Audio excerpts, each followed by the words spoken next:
ele não dá descanso para o seu povo, ele tem trabalhado arduamente, constantemente, assiduamente contra a igreja do Senhor. Você pode observar, quando de fato nós estamos analisando a palavra, buscando auxílio do Espírito na interpretação da palavra, o inferno se levanta. Se de fato não quiser que ele não batalhe contra você, deixa a Bíblia de lado, não se importa, em ler as Escrituras. Tem pessoas que durante a semana nem lê Bíblia, Isso aqui por quê? É porque ela não tem vontade. Talvez ela até tenha vontade, mas existe algo, forças satânicas que a impedem. Tem pessoas que nem têm vontade nem de se reunir como igreja, Por quê? Porque elas não querem? Não, é que Satanás tem colocado coisas, enclausurado essas pessoas para fazer o desejo delas e não o desejo do Pai. Então vamos começar domingo, está orientando a igreja sobre esse tema tão contundente, sobre a batalha espiritual, sobre o bom combate cristão, para que nós não sejamos tragados, irmãos, pela astúcia satânica. Vamos hoje analisar um pouquinho sobre a oferta do Senhor Jesus. Vamos ler Levítico 1, versículo 3. A palavra, ela diz assim, Levítico 1, verso 3. Se a sua oferta for holocausto de gado, trará macho sem defeito, à porta da tenda da congregação o trará, para que o homem seja aceito perante o Senhor. Vamos ter mais uma palavra de oração. Nosso Pai, nós te agradecemos por esta manhã tão especial, porque todas as vezes que nós nos reunimos como igreja, é uma ocasião especial. Queremos, ó Pai, ouvir a Tua voz, nos dê entendimento e sabedoria para compreendermos a Tua palavra, esvazie as nossas mentes de todo o lixo que muitas vezes nós comemos no decorrer da semana. Pai, que hoje Tu começas a operar em nós algo mais da pessoa de Cristo, formá-lo em nós, que a cruz opere em nós profundamente, eliminando, Pai, tudo aquilo que é nosso, para que então as nossas mentes vívidas, vivificadas, possa absorver, ó Pai, a Tua palavra, e Teu Espírito Santo possa começar esse trabalho de bordadura em nós, de pontuar cada vez mais aquilo que precisa ser pontuado em nós. Sei, ó Pai, que o trabalho do Espírito, muitas vezes um trabalho operado em nós é doloroso, mas é necessário. Por isso, Pai, aviva a Tua obra em nosso meio, nos desperta, mesmo porque vem chegando aquele grande dia, e que nós tenhamos, ó Pai, os ouvidos e os olhos abertos. Pai Santo, não permita que nós como igreja nos distraiamos daquele que é o cabeça, Cristo. Ministra aos nossos corações, ó Pai. Em nome do Senhor Jesus nós oramos. Amém. Irmãos, a oferta de Jesus, nós vamos fazer uma ligação aqui com o Antigo Testamento. Vocês se lembram que lá em Levítico, capítulo 1, os 4 primeiros capítulos, especificamente no capítulo 1, nós temos ali as ofertas que foram então dedicadas ao Pai. E a primeira delas é o holocausto. O holocausto era uma oferta que era inteiramente para Deus. E aqui algumas pessoas talvez podem até indagar, mas não era um cordeiro que tinha que ser oferecido? Aqui nós vemos que há gado, holocaustos de gado. Gado também, irmãos, de alguma maneira representa a pessoa de Cristo. Você lê, por exemplo, lá em Marcos 10:45, você vai encontrar ali Jesus e aquele servo, Aquele servo. Então, Jesus é aquele boi manso que veio para servir, não para ser servido. Então, não só cordeiro apenas, mas também aqui gado, que faz alusão à pessoa de Cristo. Tudo que era oferecido ali em holocausto, oferta queimada, que traz de alguma maneira uma figura muito linda da pessoa de Cristo. Então, se a sua oferta for holocausto de gado, observe aqui que é macho sem defeito. Claro que aponta para Cristo. Quando aquele animal era examinado, tinha que ser macho, porque macho é uma figura de Cristo. Foi um homem, Jesus, que morreu numa cruz.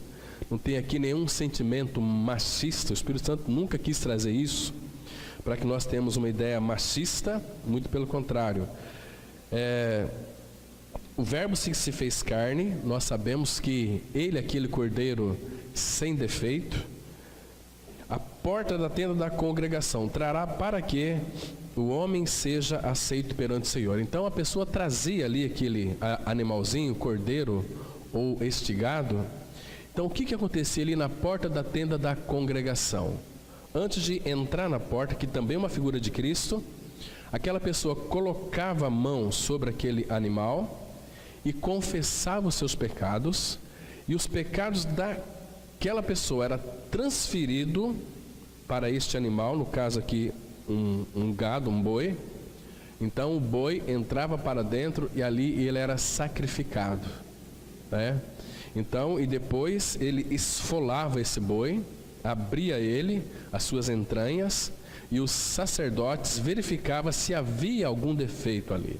Se não houvesse nenhum defeito, então aquele animal era oferecido ali no altar do holocausto. O altar no Antigo Testamento faz alusão à cruz. Então era colocado aquele animal sobre o altar e era inteiramente queimado. A palavra holocausto, holo, todo, causto, que vem da ideia de soda cáustica, que todo queimado, cáustico, para Deus.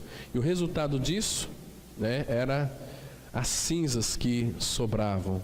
Significa que então Deus, Ele havia aceitado não apenas aquela oferta, mas não cairia sobre o ofertante a ira de Deus, porque Deus ficou satisfeito, porque houve morte. Mas o que nos chama a atenção, irmãos, é que era um animalzinho sem defeito, figura de Cristo, sem nenhum defeito. Então, quase sempre nós ouvimos as pessoas dizerem o seguinte: nós podemos fazer isto, podemos fazer aquilo com uma consciência tranquila. Mas, irmãos, consciência do homem não é o padrão para a gente agir de uma maneira certa ou errada. Quando você nasce de novo, tem muitos que agem da seguinte maneira: vou fazer isso porque isto é certo. É só uma maneira totalmente inadequada de realizar as coisas. Quando nós nascemos de novo e vivemos pelo certo e errado, nós estamos vivendo um cristianismo mesclado com humanismo. Então eu decido, eu acho que é certo, então vou fazer isso que é certo. Todo cristão maduro, o cristão espiritual, aquele que nasceu de novo e que tem a pessoa de Cristo sendo formada em si, vai viver não pelo certo e errado, vai viver da seguinte maneira: vai viver pela paz. Aquilo que eu vou fazer, será que trará paz para o meu coração? Se aquilo trazer paz, significa que é da vontade do Pai. Se aquilo trazer inquietação, ainda que nós achamos que seja certo, e outras pessoas nos aconselham a agirmos de uma forma adequada, mas se nós não tivermos paz, não faça, porque Deus não está permitindo. Irmãos, isso é muito importante nós sabermos disso, irmãos, para nós não vivermos para nós mesmos, para nós sermos os doutores de nós mesmos, para sermos os agentes no sentido de nos autodirigirmos. O que deve nos dirigir não é o nosso padrão de consciência, e sim o que diz o Senhor na sua palavra. Por isso que ele disse lá em Colossenses 3, a partir do verso 15: seja a paz de Cristo o árbitro, aquilo que vai decidir. O árbitro em vosso coração, a paz dele é que vai julgar todas as coisas, não o meu certo e o meu errado. Quando nós agimos pelo certo e errado, irmãos, nós acertamos muitas e muitas vezes, mas não tem ali o agrado do Pai. O Pai não se contenta quando nós fazemos as coisas pelo certo e errado. Quem age pelo certo e errado é o mundo. Nós somos um povo que fomos separados para o Senhor, né, para vivermos para Ele. Nós não vivemos mais para nós mesmos. E Ele morreu por todos para que os que vivem não vivam mais para si mesmos, mas para aquele que por eles morreu e ressuscitou. Então, claro que nós não sabemos que tenho aqui um versículo bíblico que vai dizer o seguinte: eu devo comprar aquela casa. Como é que eu vou saber se aquilo que eu vou comprar é da vontade de Deus ou não? Eu tenho dinheiro para comprar, de repente, uma fazenda, mas será que é da vontade do Pai que Ele queira que eu compre uma propriedade, uma fazenda? Então eu vou buscar a direção do Pai. Eu quero comprar, e os vendedores, olha, eu faço até um preço bem mais barato, para que, então uma grande oportunidade. Não, mas Pai, é da Tua vontade? Se a paz reinar no meu coração, e se formos casados, tem que reinar paz no meu coração e no coração da minha esposa. Se houver paz em mim e inquietação nela, tem alguma coisa errada. Orar mais um pouquinho, até que o Pai então derrame a sua paz em nossos corações, ou então derrame a sua inquietação em nossos corações. Eu vou me casar, para os solteiros aqui. Vocês têm solteiros aqui? Tem alguns aqui solteiros, né? Comecei a namorar uma menina, então começou a ficar sério o relacionamento. Comecei a me abrasar. Então, qual é a vontade do Pai? Eu devo casar ou não? A palavra fala, ainda que a palavra fala o seguinte: é melhor você casar do que viver abrasado. Mas, queridos, se formos maduros, nós vamos buscar a direção do Senhor sobre as nossas vidas. Se vocês verem, procurar pela internet, vocês vão verificar inúmeros testemunhos de mulheres e homens que se casaram, que pensaram que era a pessoa certa, porque quando nós estamos apaixonados, irmãos, aquela mulher é tudo para nós, né? A gente se esquece de tudo, nós nos afastamos de tudo, aquele homem. Então, qual é a vontade do Pai? Tem trazido paz para o meu coração aquela mocinha tão linda que eu comecei a namorar? Então, se tiver paz no meu coração, então eu posso casar, porque tem a bênção dele. Mas qualquer resquício de inquietação, sai fora, porque não é da vontade do Pai. Às vezes nós queremos forçar uma paz, né? E o Pai sabe, nós também sabemos. Então, tudo tem uma resposta bíblica. Qualquer pergunta que você fizer, você vai encontrar uma resposta bíblica. E a paz de Cristo, ela tem que então dirigir, julgar as nossas vontades, né? Não, mas para isso nós temos que ter acesso ao trono. Por isso que essa oferta de holocausto, tipificando aqui o Senhor Jesus Cristo, eu e você, nós somos aceitos pelo Pai. O Pai já nos aceitou. Somos filhos de Deus em Cristo Jesus. Então, é bom termos uma consciência bem tranquila, porque uma consciência que não é guiada pela palavra de Deus é um instrumento terrível nas mãos de Satanás. Às vezes nós estamos fazendo coisas, somos nascidos de novo, e fazemos coisas bonitinhas, lindas, maravilhosas de um cristão digno. Às vezes, por não termos uma mente renovada, nós vamos ver a partir do domingo que vem sobre o combate cristão, sobre a batalha espiritual. Vamos analisar aqui, pegar alguns domingos para tratar desse assunto bastante pertinente para a vida da igreja, para nós analisarmos que muitas vezes estamos sendo instrumentos do diabo, fazendo coisas em nome de Deus, e é o diabo que está por detrás. Então nós vamos analisar como identificar a astúcia de Satanás, né? Então, irmãos, a nossa vida tem que ser dirigida pelas Escrituras. Nós temos este livro aqui, né, que é a palavra de Deus, que é a revelação completa da vontade de Deus. Temos, portanto, responsabilidade em conhecer a sua vontade. Uma vez que essa vontade é conhecida, nós temos a suficiência de Cristo para fazê-la. Porque nós estamos aqui por causa de Cristo. Nós podemos fazer aquilo que nós queremos mais, irmãos.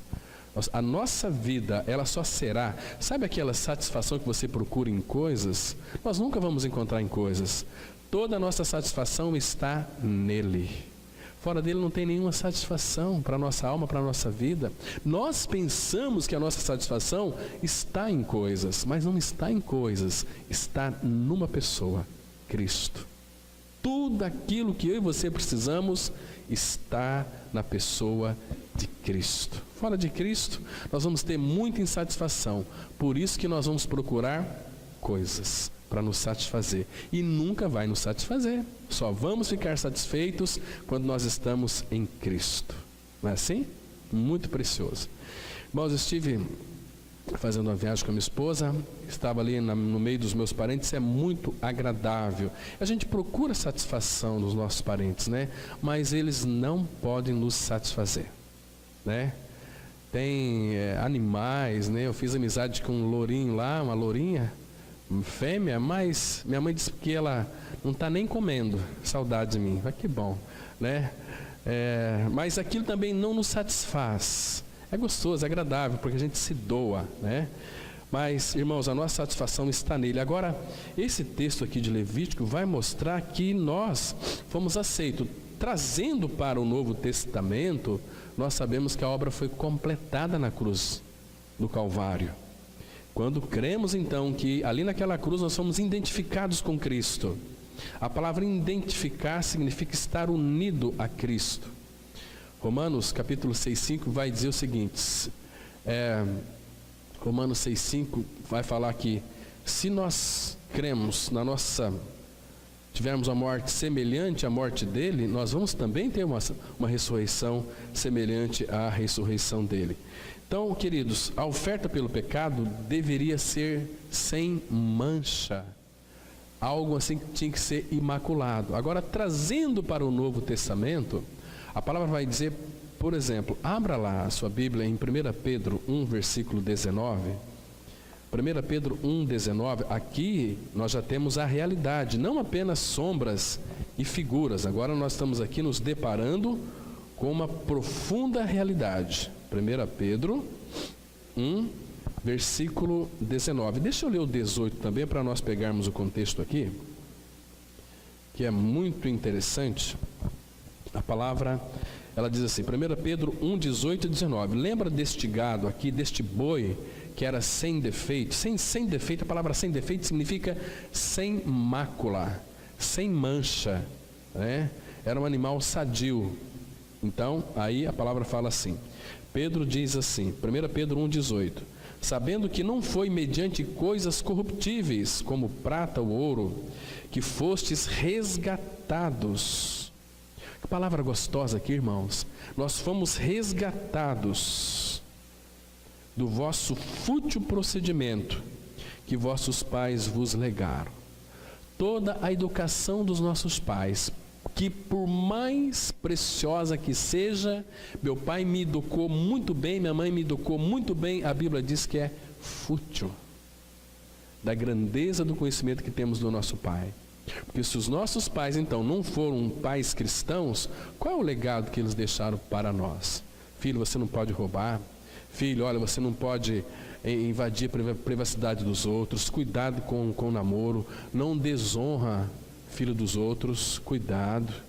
Tudo isso aqui é fútil, porque foram feitas fora de Cristo. E tudo aquilo que nós fazemos fora de Cristo, a Bíblia diz que é obra maligna. É muito duro isso para o nosso coração, né?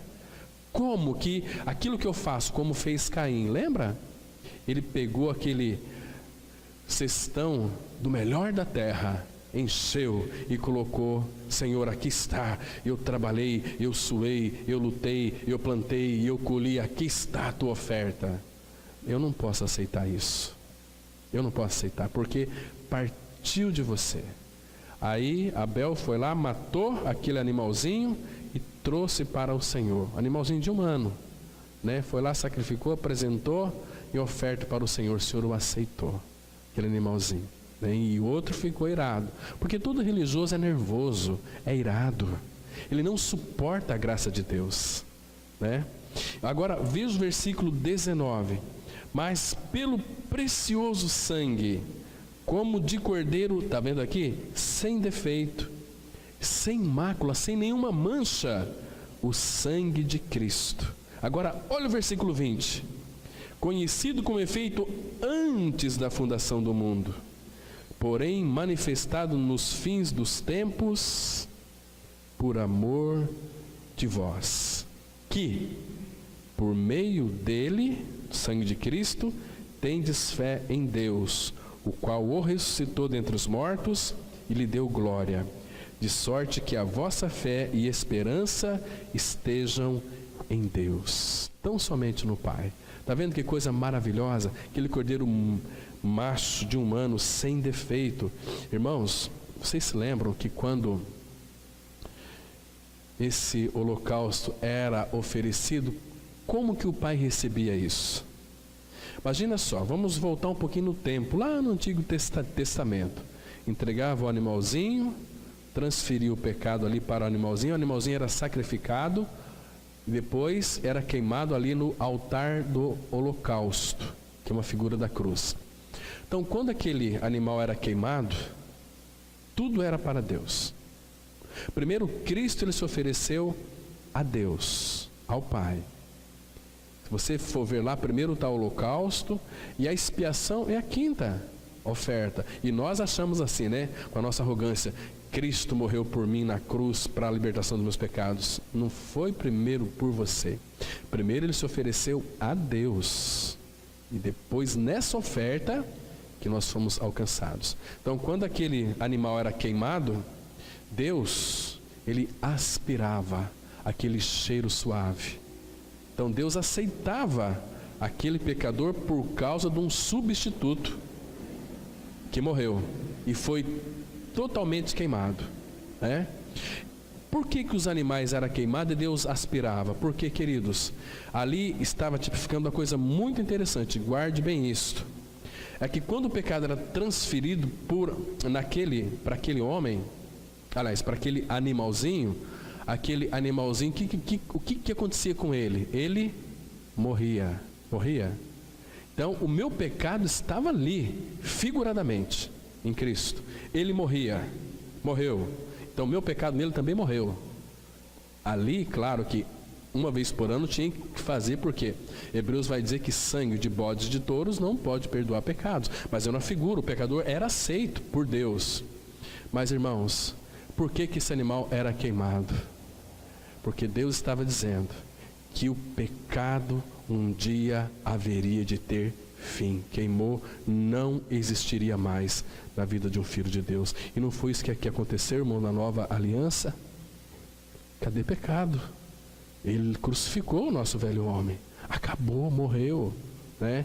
Então, quando Cristo morreu naquela cruz, nós estávamos nele. Queridos, o nosso pecado foi totalmente destruído. Então Deus podia aspirar aquele cheiro suave do Filho. Vamos trazer para o Novo Testamento. Tem um texto, Efésios capítulo 5, versículo 2. Que lindo, irmãos. Nós temos que apreciar essas verdades tão contundentes. A palavra é Efésios capítulo 5, versículo 2. Olha com bastante cuidado o texto bíblico, senão a gente não vai apreciar. Eu quero que vocês apreciem isto, que vocês valorizem isto, que vocês atentem para isso. A palavra fala assim, Efésios 5, 2: E andai em amor, como também Cristo nos amou. Agora, olha que interessante, irmãos. E se entregou a si mesmo por nós, como oferta e sacrifício a Deus em aroma suave. Que Deus recebia tudo isso. Presta atenção aqui, irmãos. Aqui parece que há um contrassenso aqui, não é? Olha, Cristo nos amou e se entregou a si mesmo por nós. Ele se entregou por nós como oferta e sacrifício a Deus. Para quem que ele se entregou, irmãos? Foi para Deus ou foi para nós? Primeiro foi para Deus, embora aqui parece que as ordens estão invertidas. É que Deus está colocando, o que nós enxergamos aqui? O amor dele que é imensurável, que não tem fim, que não se acaba, né? Entregou a si mesmo. Cristo amou. Quem ama se entrega. Ele se entregou a si mesmo por nós, como oferta e sacrifício a Deus em aroma suave. Vocês entendem porque nós somos famílias de Deus, irmãos?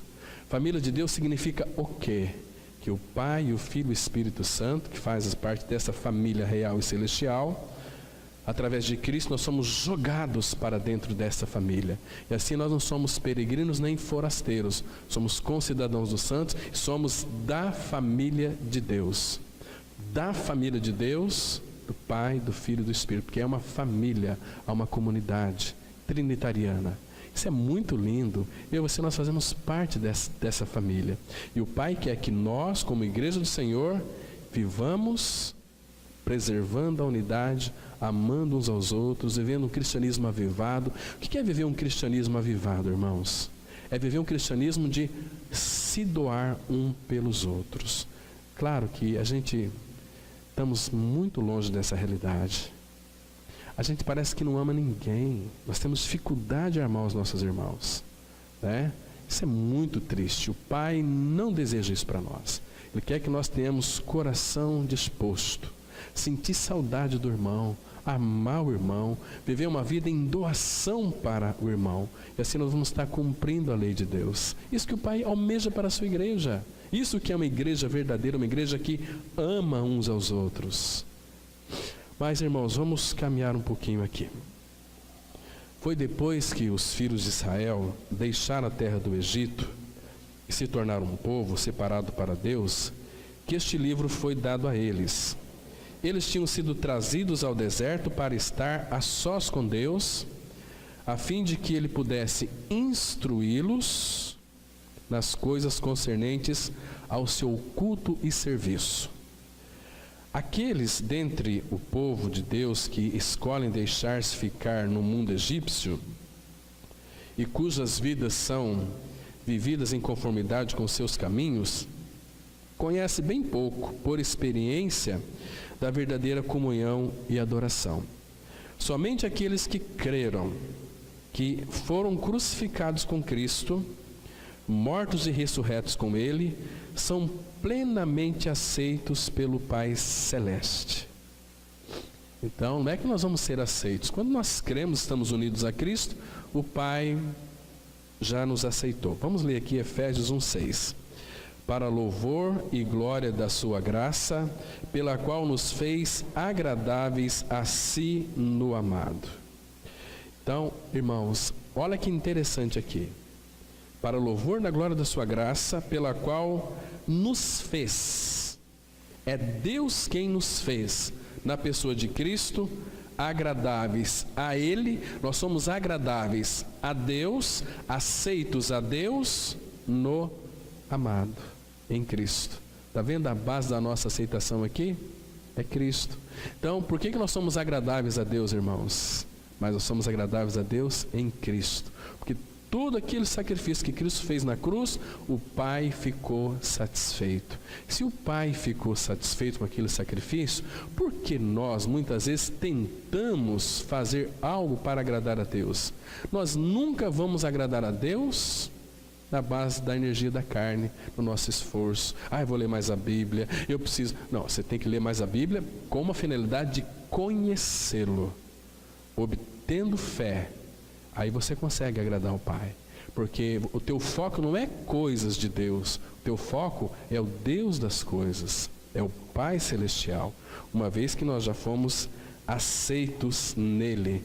Porque, queridos, a base da nossa aceitação é aquilo que Cristo é e fez. Vocês se lembram, em Efésios capítulo 1, versículo 12 e 13, que a palavra fala assim: para o louvor da glória da sua graça, em quem também vós estáis, depois que ouvistes a palavra da verdade, o evangelho da vossa salvação, tendo nele também crido, fostes selados com o Espírito Santo da promessa. É ouvir o evangelho, a palavra da verdade, que é o evangelho da vossa salvação, tendo nele também crido, aí nós somos selados, porque estamos nele, cremos naquilo que ele é e fez. É tudo isso que o Pai quer para o seu povo, né? Fomos aceitos na pessoa de Cristo. Irmãos, aqui, lá no Antigo Testamento, quando então aquelas ofertas eram colocadas sobre o altar, Deus ficava aceito. Nos nossos dias, Deus não mudou. Ele nos aceita plenamente na pessoa de Cristo. Plenamente. Não mudou.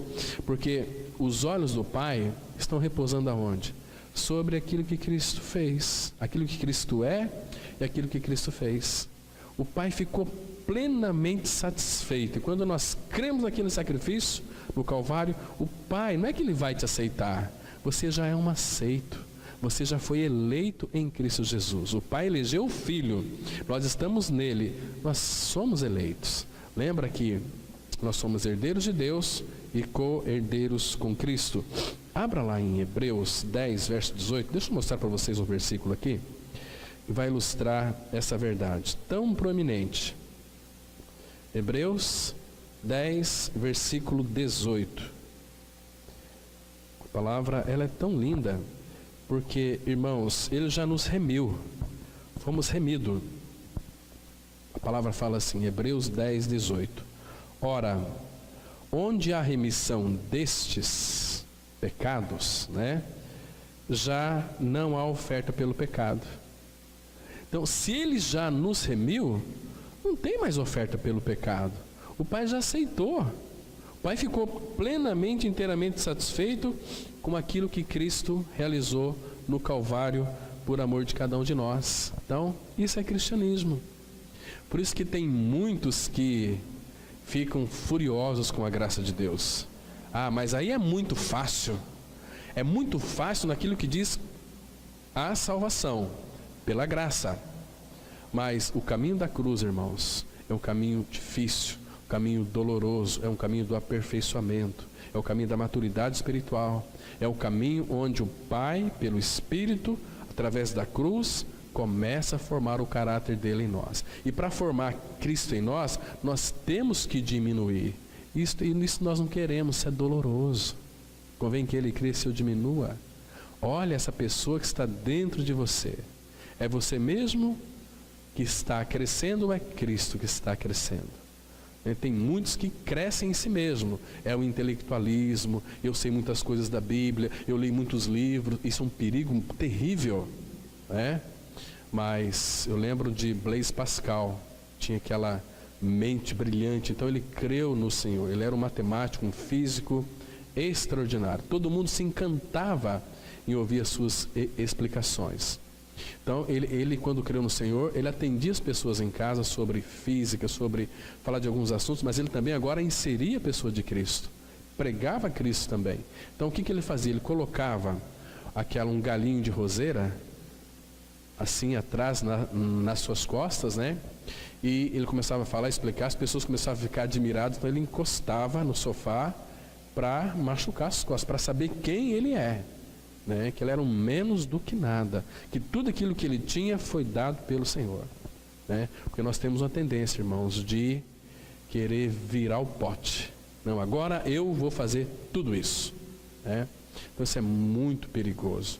Nós poderíamos muito bem, no caso aqui, se fôssemos crentes, evangélicos, religiosos, poderíamos encher essa comunidade em menos de 2 meses. Tem umas falas muito encantadoras. Bastaria eu fazer umas visitas aí, conheço alguns lares que, se pregar a palavra, eu sei que eles não vêm, mas se pregar aquilo que eles querem ouvir, amanhã estão todo mundo aqui, irmãos. Pode ter certeza disso. Mas para quê? Ter uma comunidade cheia de evangélicos, vazio do evangelho? Isso não é do interesse do Pai. Então o Pai tem os seus, e nesses últimos dias, irmãos, Ele está separando a sua igreja, como disse nosso irmão Romeu aqui. Eu vejo que nesses últimos dias temos visto o último mover do amor do Pai para com a sua igreja. Irmãos, é o último tempo. Nós não podemos ficar, irmãos, dormindo. Desperta tu que dormes, vai alta noite, vem chegando o dia. A noite já vai bem alta e vem chegando o dia. É hora de despertarmos do sono. Cadê os nossos irmãos que são apaixonados pela palavra, que têm bastante argumentos na palavra? O que eles estão fazendo agora, nesse dia, nesta manhã? Talvez atendendo parentes, talvez lavando o carro, talvez dormindo, porque ficou às vezes até tarde vendo televisão, não sei o quê, né? Talvez jogando baralho na casa de amigos, né? E fico pensando assim, como é que nós, irmãos, como corpo de Cristo, podemos estar alienados do Senhor e dissermos que nós amamos o Senhor. Porque, irmãos, as pessoas que falam que são cristãs, mas a gente percebe que eles a negam pelas suas obras. O falar deles são preciosos. Eu conheço a palavra, eu sei tudo da palavra, mas as obras que eles praticam desmentem aquilo que eles creem. Abra lá em Tito, capítulo 1, versículo 16. A palavra de Deus, ela é muito clara, irmãos. Ela não deixa dúvidas, não deixa nós ficarmos enganados. Ou então nós precisamos de assumir uma postura, né, coerente. Somos cristãos ou então não somos nada, não somos ninguém, né? A palavra fala assim em Tito 1, versículo 16. Presta atenção aqui, irmãos. Olha que texto desafiador para os nossos corações. A palavra ela diz assim: no tocante a Deus, professam conhecê-lo. Não, a Bíblia diz isso, a Bíblia diz aqui, mas eu conheço a palavra. Nunca fala eu creio na palavra, porque a palavra fala que os que creem, todos os que creram estavam juntos. E se não creram, não vai ter prazer de ficar juntos. E olha aqui, no tocante a Deus professam conhecê-lo, entretanto o negam por suas obras, por suas práticas. É por isso que são, misericórdia, irmãos, abomináveis, desobedientes e reprovados para toda boa obra. São homens e mulheres que não produzem fruto. Não produzem fruto.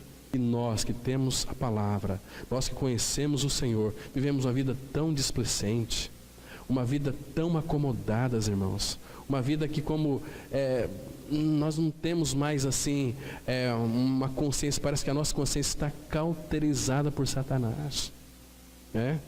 Então isso é muito triste, mas graças ao Senhor nós fomos aceitos nele, já estamos aceitos. Vamos continuar aqui. Todos os tipos de ofertas no Antigo Testamento apontavam para o antítipo no Novo Testamento, que é Cristo.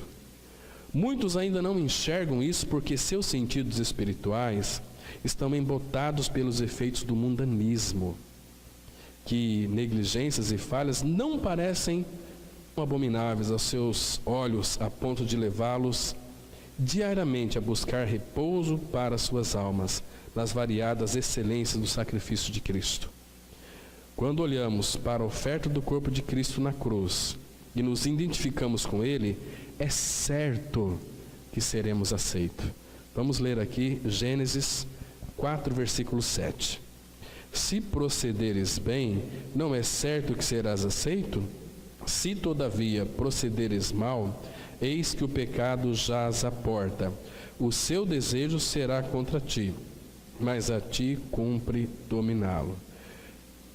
Irmãos, que texto aqui tão maravilhoso, que nós sabemos a história que Caim, ele sabia, irmãos, ele sabia que uma vez que Deus já estava dizendo o seguinte: olha, eu não posso aceitar isso que você está me oferecendo, porque partiu de você, né?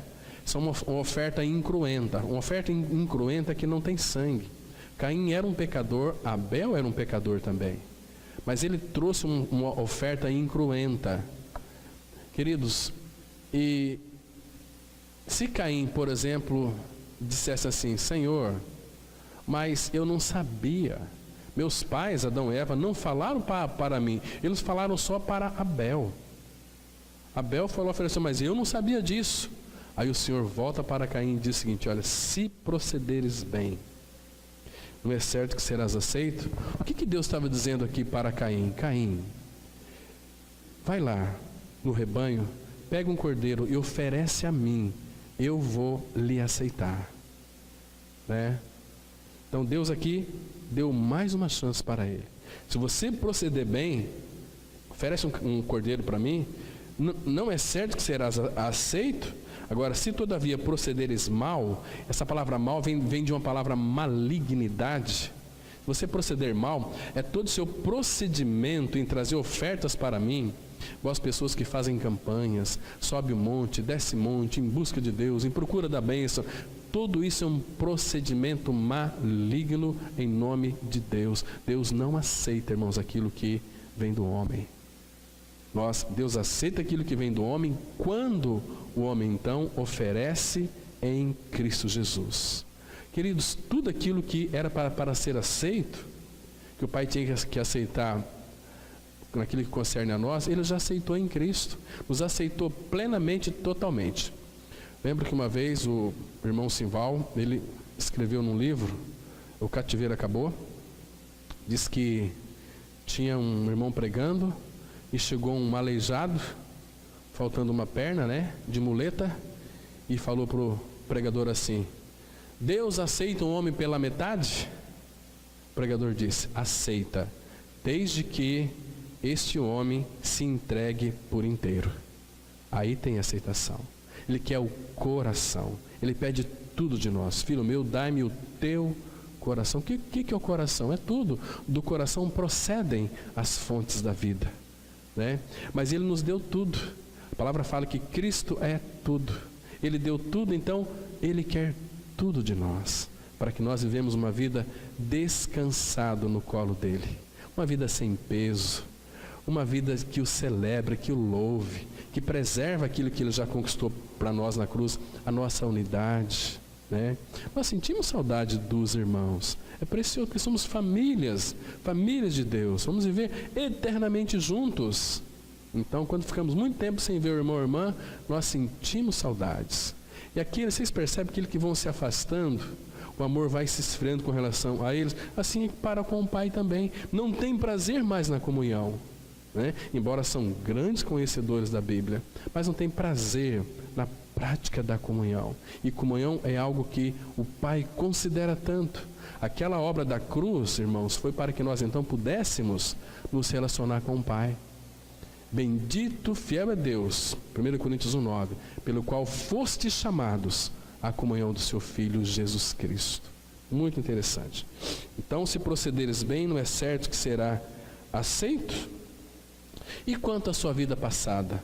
Irmãos, a tua vida passada, a minha vida passada, ela não existe mais.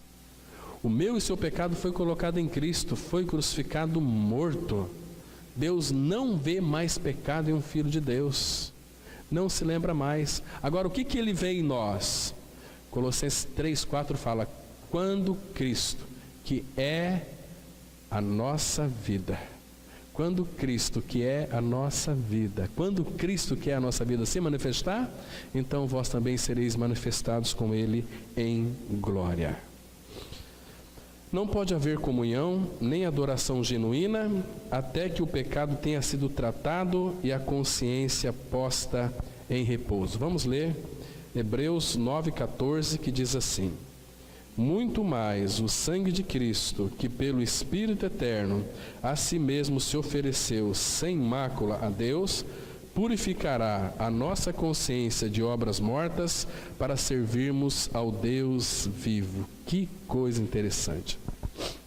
Irmãos, depois da obra consumada no Calvário, o que houve com Cristo? Ele descansou. Hebreus 1:3, a Bíblia vai dizer o seguinte: que depois de ter feito a purificação de pecados, assentou-se à destra da majestade nas alturas.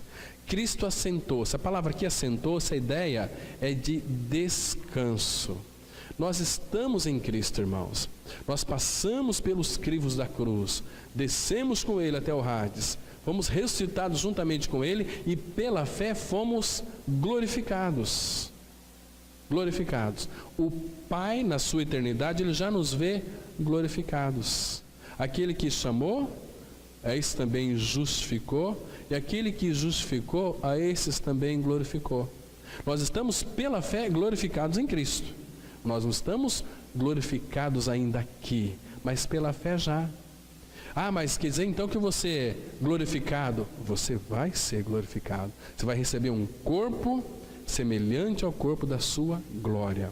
É um corpo que pode se aproximar de Cristo, glorificado. É um corpo que se pode se aproximar do Deus Pai, de todos os santos.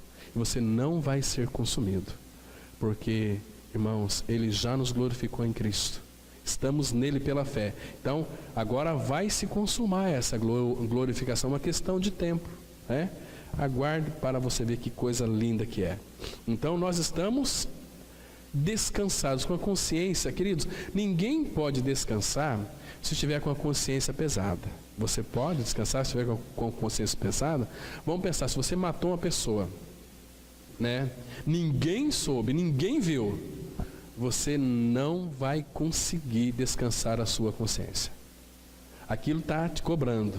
A palavra fala, Paulo fala que a consciência acusa de dia e de noite. De dia e de noite, uma consciência pesada, né? Agora, então, quem tem uma consciência pesada significa que não foi tratado pela cruz. Agora, aqueles que foram tratados pelo Senhor, ainda que foram no passado umas tranqueiras, assassinos, podem descansar, porque foi aceito no Pai. O Pai já os aceitou, então a consciência está purificada. Então eu posso colocar a minha face no travesseiro e logo pegar no sono, porque só Tu, Senhor, me fazes repousar seguro, tranquilo. E é tão bom, né, a gente deitar ali no travesseiro à noite e dormir tranquilo. Irmãos, nós somos tão fragilizados que muitas vezes, quando vamos casar um filho e uma filha, aquela ansiedade muitas vezes não nos deixa dormir. Vamos viajar amanhã cedo. Puxa vida, eu vou acordar aí 4 horas da manhã. 2 horas já acordei, porque a gente não consegue descansar. E Hebreus vai dizer para nós, esforçai-vos por descansar. Tem que se esforçar, é coisa estranha, né? Fazer esforço para descansar. O que isso significa? Vai ter com Ele. Como aquele sujeito falou o seguinte, olha, eu vou te passar uma receita para você dormir bem. Você tem esse problema de ansiedade aí, quando você não consegue dormir, começa assim no teu pensamento, contar, imagina se um pau grande fica contando as ovelhinhas pulando, ou o cavalinho, ou o cabritinho, ou o cachorrinho, ou não sei o que, ou um peixinho pulando, fica contando aí até você dormir. Começa a contar as ovelhas pulando, né? Aí no outro dia, e daí, meu amigo, você dormiu bem? Cara, dormi. Você contou quantas ovelhas? Comecei a contar, cansei, meu amigo. Fui falar com o pastor. Aí ele me deu o verdadeiro descanso. Eu pude descansar, dormir tranquilo, sereno. Se a minha esposa não me acorda, eu ia passar da hora. Mas é isso, uma consciência purificada, uma consciência tranquila. Irmãos, vocês se lembram que nós somos gentios, e quando a casa de Cornélio creram, gentios, então criou ali na comunidade um problema, né? Porque judeus, gentios, tinham um povo, os judeus tinham os gentios como um povo, como que imundo, né? Um povo, não, esse povo aí não, mas eles creram. Então Pedro, irmãos, aquele judeu, por essência, deu um discurso muito lindo. Abra lá em em Atos capítulo 15, de 7 a 9. Atos 15, vou ler do 7 a 9. Então a palavra, ela diz assim, olha só que lindo o texto. Atos 15, de 7 a 9. Havendo grande debate, Pedro tomou a palavra e lhes disse, irmãos, vós sabeis que desde há muito Deus me escolheu dentre vós para que, por meu intermédio, ouvissem os gentios a palavra do Evangelho e crescem. Ora, Deus que conhece os corações, lhes deu testemunho, concedendo o Espírito Santo a eles, como também a nós nos concedera. E não estabeleceu distinção alguma entre nós e eles, purificando-lhes pela fé o coração, ou a consciência, ou a alma. Coração aqui é consciência, é alma, é tudo que você imaginar que é de você. Então, Deus nos purificou, os gentios. Então, nós podemos, então, irmãos, descansar, né? Temos mais uma má consciência, nós temos hoje uma boa consciência. No tabernáculo, a vítima era investida da culpa do pecado do ofertante, e sua vida tomada em lugar da dele. Juntas elas apontam para Jesus como aquele que levou o pecado e a maldição. Elas nos apresentam em tipo a sua morte, que atendeu todas as exigências da justiça divina para o pecador. Aquela oferta de Cristo na cruz atendeu tudo aquilo que Deus exigia de mim e de você. Cristo tomou o nosso lugar. Irmãos, Ele tomou o nosso lugar. E quem era Ele? Quem é Ele? Ele era um cordeiro perfeito, sem mácula, sem mancha. Então Deus pôde aceitar. Só que Ele nos colocou nele. Então nós fomos aceitos nele. Temos uma justiça que é Ele. Ele nos substituiu. Tudo aquilo que eu e você tinha que pagar, Ele pagou por mim e por você. Esse é o nosso Senhor, que nos ama tanto. Vamos ler aqui, 2 Coríntios 5, versículo 21. Aquele que não conheceu o pecado, Ele o fez pecado por nós, para que nele fôssemos feitos justiça de Deus. Olha aqui, irmãos, para que nele, em Cristo, fôssemos feitos justiça de Deus. Fora de Cristo é um perigo muito grande, porque eu frequento, as reuniões da igreja, então eu sou salvo, eu ouço a palavra, mas se você não tem esse entendimento na palavra, essa experiência com a palavra de que Cristo é a tua justiça, está correndo risco de morte eterna, Então por isso que vale a pena sempre frisarmos aqui, irmãos, nós estamos nele. Se estamos nele, Ele é a nossa justiça. Ele não conheceu o pecado. Deus, o Pai, fez dele pecado por nós, para que nós, nele, fôssemos feitos justiça de Deus. Lá em Jeremias vai dizer, Jeremias 17, que o Senhor é a justiça nossa. Nós temos uma justiça, que é Ele. Muito interessante aqui. Agora, tem muitos que se apegam em suas próprias justiças, Não, eu faço isso está certo. Não, eu sei assim, eu aprendi assim, eu estou correto, eu conheço a palavra, etc. Então eu vou, cuidado com isso. Porque assim procedia Jó. Lá em Jó, capítulo 27, ele diz o seguinte: a minha justiça me apegarei e não alargarei. Não me reprova a minha própria consciência. Então, e nós vamos saber. Olha só, Jó se apegava à justiça dele, era muito justão, e a consciência dele não reprovava, mas ele tinha inquietação. Ele matava os animais para seus filhos, isso não está na Bíblia, que Deus nunca pediu isso, para que você me representasse, vai lá, oferece para mim, confessa os meus pecados lá, e ele, não, Jó fazia isso. A minha justiça me apegarei e não alargarei. Isaías vai dizer, Isaías 64, que as nossas justiças é como o trapo da imundícia.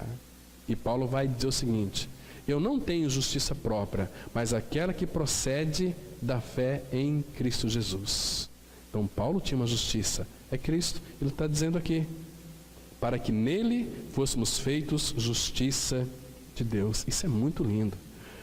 Através da sua única oferta perfeita, os pecados de todos aqueles que nele creem são tirados de uma vez por todas para jamais serem lembrados novamente. A voz que nos fala desde o trono de Deus, em virtude da morte de Cristo como nossa oferta pelo pecado e pela culpa lá no altar do holocausto, diz aqui em Isaías 6, versículos 6 e 7, diz o seguinte: então um dos serafins voou para mim, trazendo na mão uma brasa viva que tirara do altar com uma tenaz. Com a brasa tocou a minha boca e disse: eis que ela tocou os teus lábios, a tua iniquidade foi tirada e perdoado o teu pecado. Está vendo aqui que lindo, irmãos? Que coisa mais preciosa. A experiência de Isaías aqui não é diferente da nossa. Então vamos ver alguns pontos aqui. Serafins voou para mim. Por quê? Porque aqui Isaías teve uma visão do Senhor. Hoje à noite nós vamos tratar um pouquinho sobre o livro de Gálatas. Jesus sendo revelado, Jesus vivendo e Jesus sendo formado em nós. Então aqui ele teve uma visão do Senhor, uma revelação do Senhor. No ano da morte do rei Uzias, eu vi o Senhor assentado no alto e sublime trono. E a partir desse capítulo 6, ele não fala de outra coisa a não ser de Cristo. Isaías 53, ele prega o Evangelho, antecipa o Evangelho mais de 400 anos antes de Cristo vir, Então, trazendo na mão uma brasa viva. Por que brasa viva? Aqui é uma figura clara de quem é o nosso Pai. Ele é aquele fogo consumidor. Essa brasa, então, não é uma brasa morta, é uma brasa viva, uma brasa que não se consome. A mesma brasa aqui é daquele fogo lá da sarça, lá em Êxodo capítulo 3. Essa brasa viva está fazendo alusão à pessoa de Cristo, aquele que não morre, porque Ele é a vida. Então uma brasa viva. Figura tão linda de Cristo. Olha, trazendo na mão a brasa viva que tirara de onde, irmãos?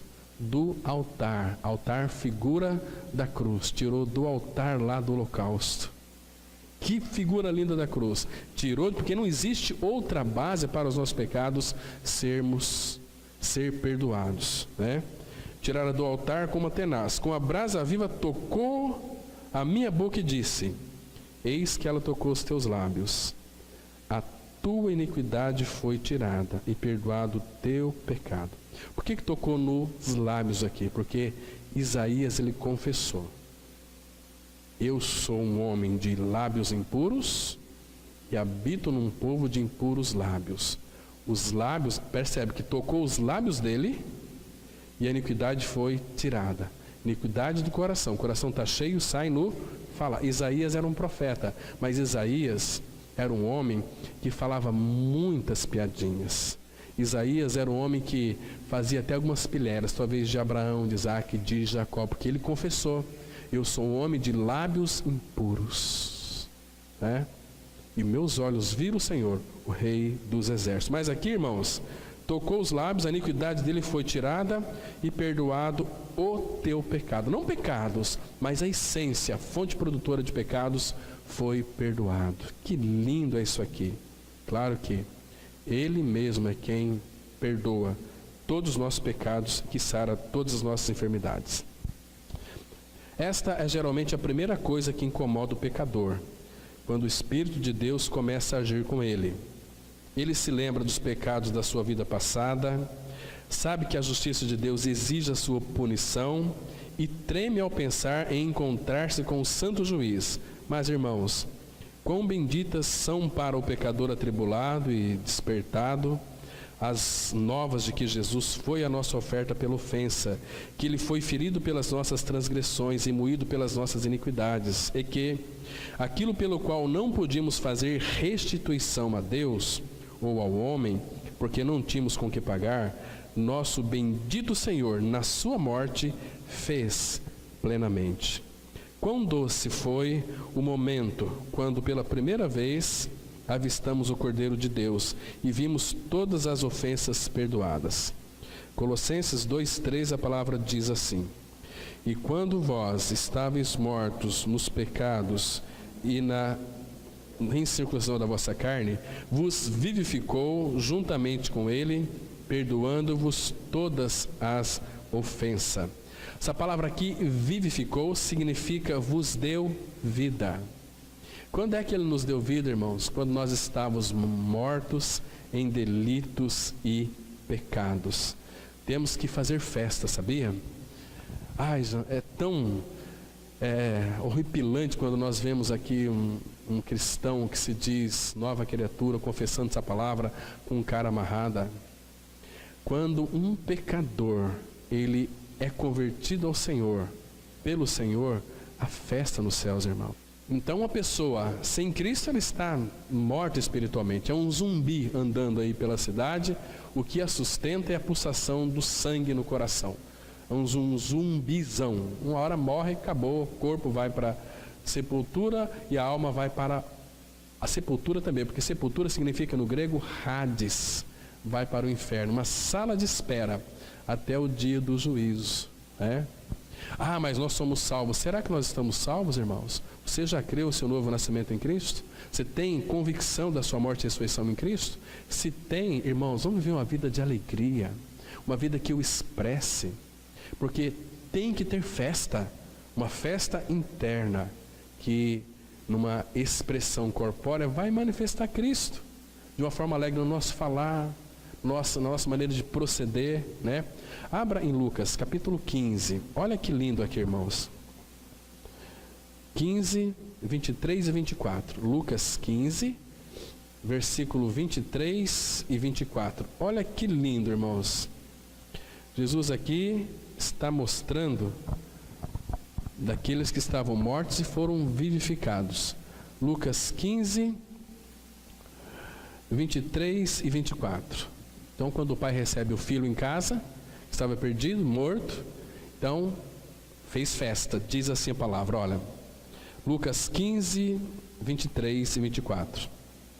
Trazei também e matai o novilho cevado. Comamos e regozijemo-nos, porque este meu filho estava morto e reviveu. Queridos, nós somos filhos desde quando? Desde a fundação do mundo. Só que nós estávamos mortos em delitos e pecados. Fomos trazidos à vida de novo por causa de Cristo. Este meu filho estava morto e reviveu. Estava perdido e foi achado. Quem que nos achou, irmãos? O amor do Pai. Eu vim buscar e salvar o que se havia perdido. Ele vai dizer aqui, um pouquinho para frente, em Lucas 19:10. Este meu filho estava perdido e foi achado. E começaram a regozijar-se. Regozijar-se. Alegria, festa. Aí o irmão lá, né, todo bicudo, e o pai foi tratar com ele. Versículo 32. Entretanto, era preciso que nos regozijássemos e nos alegrássemos, porque este teu irmão estava morto e reviveu, estava perdido e foi achado. Que lindo! Essa palavra aqui, irmãos, ela é tão doce para o meu coração. Vos vivificou juntamente com Ele, com Cristo.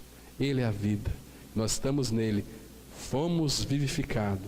Perdoou todas as minhas ofensas. Todas elas. Nenhuma ficou no crédito meu. Tudo foi para o crédito de Cristo. E o Pai nos aceitou em Cristo.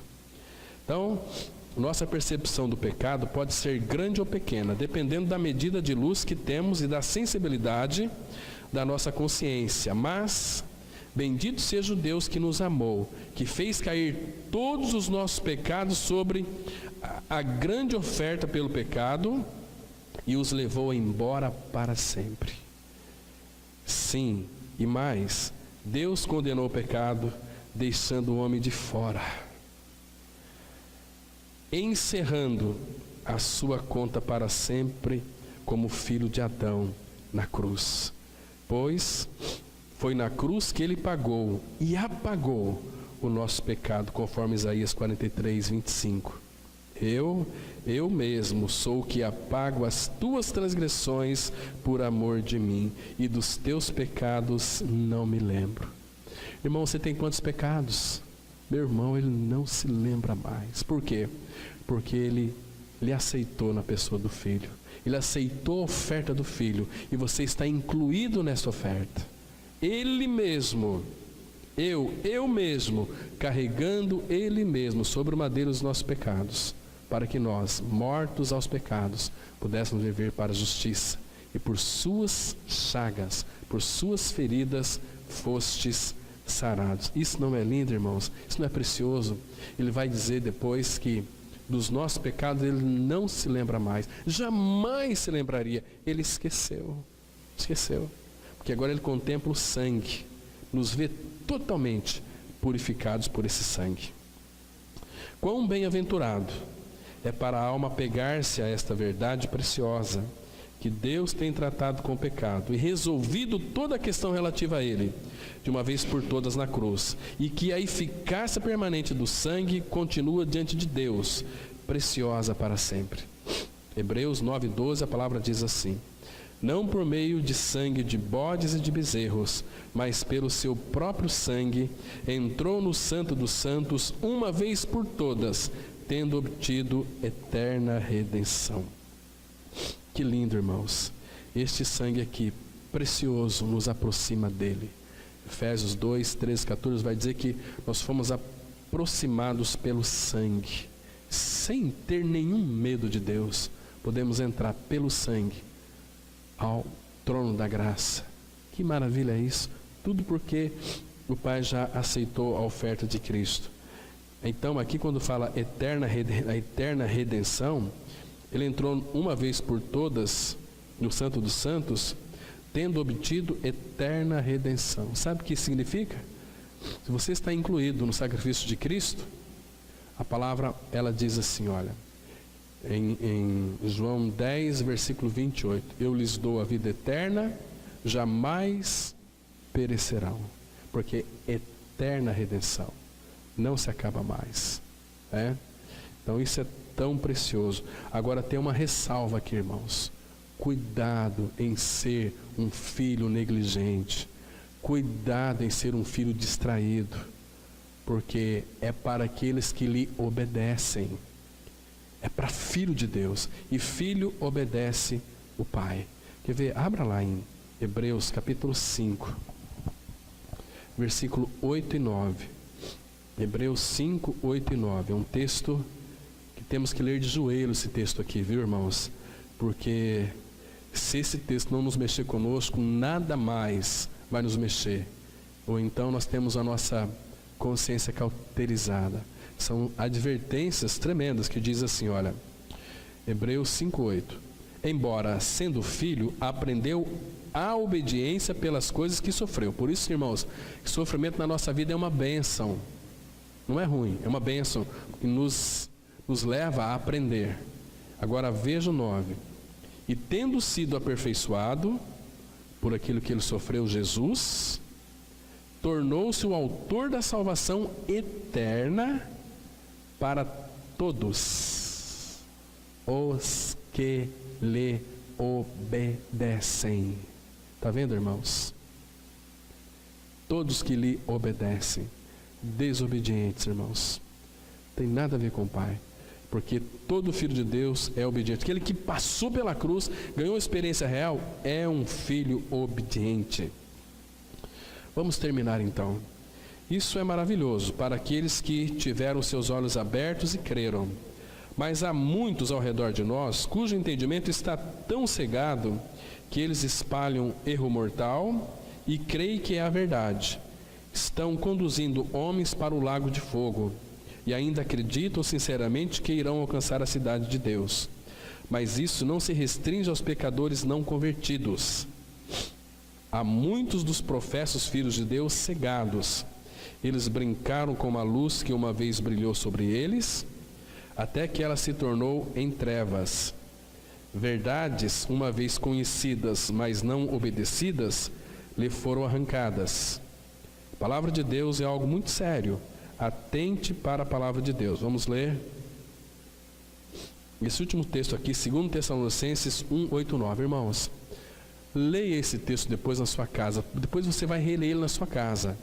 Peça luz diante do Senhor, para ver se nós estamos adequados aqui. Se você está adequado a esse texto, a palavra fala assim: em chama de fogo, tomando vingança contra os que não conhecem a Deus e contra os que não obedecem ao Evangelho de nosso Senhor Jesus Cristo.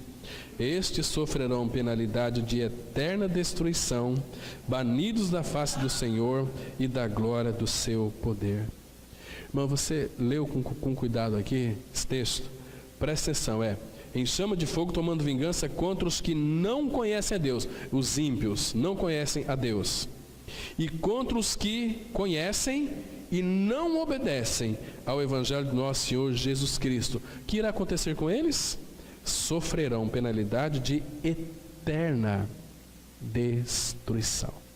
Então temos que pensar nisso. Também pense que você foi aceito lá à cruz em Cristo. Que o Pai lhe fez você agradável a Ele mesmo, mas em Cristo Jesus. Não tem nenhum mérito nosso. Então, irmãos, que o nosso cristianismo possa expressar o nosso Senhor Jesus Cristo em alegria, em amar uns aos outros, porque nós somos chamados para isso, para desfrutar dele, e quando nós desfrutamos dele, nós temos algo para compartilhar com os irmãos. Amém. Vamos orar. Pai, mais uma vez, obrigado pela tua palavra. Obrigado porque a tua palavra ela é eficaz, infalível, inerrante. E nós, ó Pai, confiamos nas tuas mãos tudo aquilo que foi dito aqui, para que o Senhor venha interpretar para nós, nos advertir, revelar em nós. Pai, e acima de tudo, nós sabemos que o obediente habita dentro de nós. Por isso que é necessário que ele cresça e que nós diminuamos. Continue, Pai, mas nos dá mais de Cristo. Por favor, Pai, olhe para essa comunidade, desperte-nos, aviva-nos, vivifica-nos, pois só assim poderemos invocar o Teu nome. Em nome de Cristo. Amém.